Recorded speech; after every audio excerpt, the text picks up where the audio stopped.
old.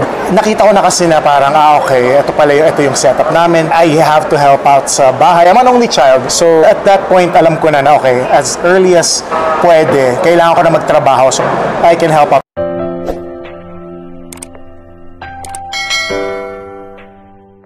Zian Lim nagbitaw ng masasakit na salita kay Luis de los Reyes. Kim Chiu, grabe ang iyak.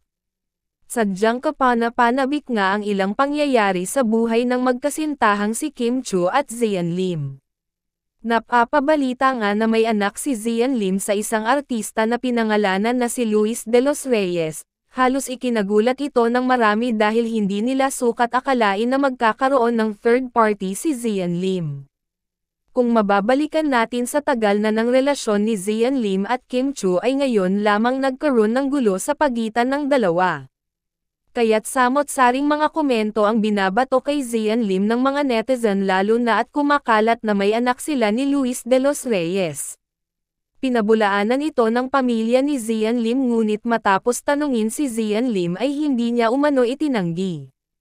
Kaya't ating pakatutukan at abangan ang iba pang detalye na ilalabas ng madla ukol sa isyong ito.